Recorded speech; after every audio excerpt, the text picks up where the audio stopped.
Maintenant, si on parle de la chicha que certains considèrent comme halal, ou makro ou non.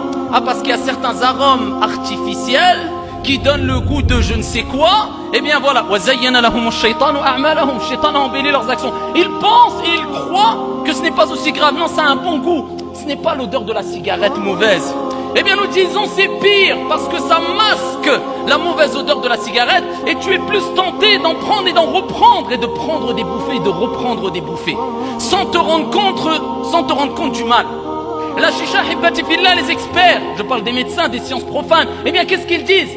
Eh bien ils disent qu'une bouffée de chicha, ça correspond à la consommation, si on veut, ici d'une cigarette.